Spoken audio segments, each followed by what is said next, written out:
in Egypt for COP27. Let's get more now on the COP27 Climate Summit in Egypt. Day three's focus has been on finance, as we've been reporting, with a push to create a new loss and damage fund to support poorer countries who have done little to cause climate change, but of course bear the brunt of its effects. Let's talk to Mangaliso Ndhlovu, Zimbabwe's Environment, Climate, Tourism and Hospitality Industry Minister. Minister, welcome to the programme. Thank you very much indeed for your time. From what you're seeing there, given your country's perspective and your experience, is this anything other than a talking shop so far? Thank you so much for having me.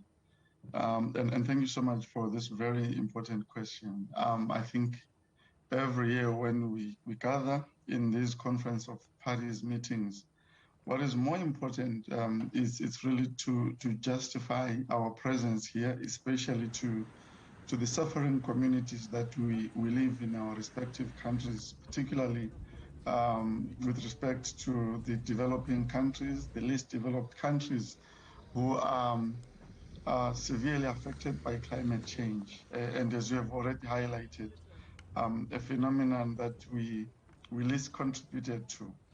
My biggest worry is that I'm not seeing the traction.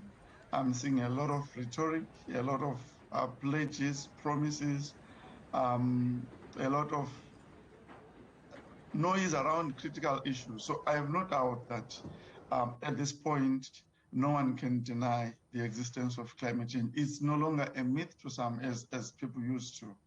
But the challenge remains that we come here, we plead cases, we commit to do things, people make promises. Year after year, nothing is happening.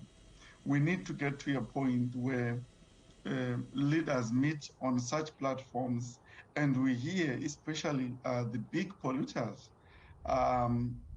not committing, but reporting the progress from the previous conference of parties, what they have done to make sure that they are reducing their emissions, what are they doing to make sure that they are contributing in helping the developing countries to be able to cope with the adverse effects of climate change. It's undeniable that a lot of these countries in the developed world developed using fossil fuels. They have the financial muscle to help the developing countries transition in a just manner, transition in a manner that will not compromise the development aspirations of those countries, that will not compromise the suffering communities. But from what I'm seeing, I'm afraid it's nothing short of a talk show. Well, that's a very gloomy analysis. Let me ask you then, from an African perspective, perhaps from a Zimbabwean perspective, what does COP27 have to deliver for you to view it as a success and be optimistic about the outcome in a few days' time?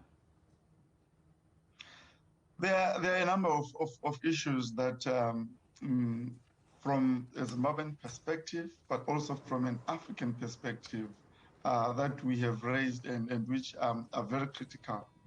The first and most critical one for us really is to make sure that the issue of climate financing is dealt with. And it's a moving target, if I may put it that way. It's a moving target in that the developed countries committed to contribute $100 billion annually, and this was supposed to start in 2020. We were shocked last year when we were in Glasgow, when the reports from the developed countries indicated that they had contributed $83 billion for last year towards climate financing. And it was clear at that point that there is need for a clear definition of what we mean by climate financing. That is the first part. Secondly, whether or not climate financing should come in the form of a grant or in the form of loans. A few countries that can demonstrate that they have contributed to developing countries' efforts in fighting climate change have done so in the form of loans. And again, that's another problem that we are creating.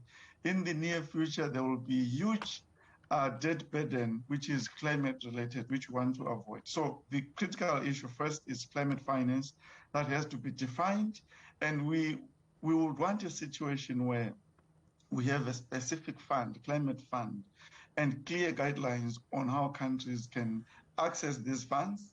Of course, we don't want to compromise the processes, so they still need to make sure that there are bankable projects that are done, but a clear process has to be identified. Minister, thank you very sorry to interrupt you. The time is against us somewhat, and I wish we had more time, but we're very grateful for your expertise and your time. Thank you very much indeed for coming on.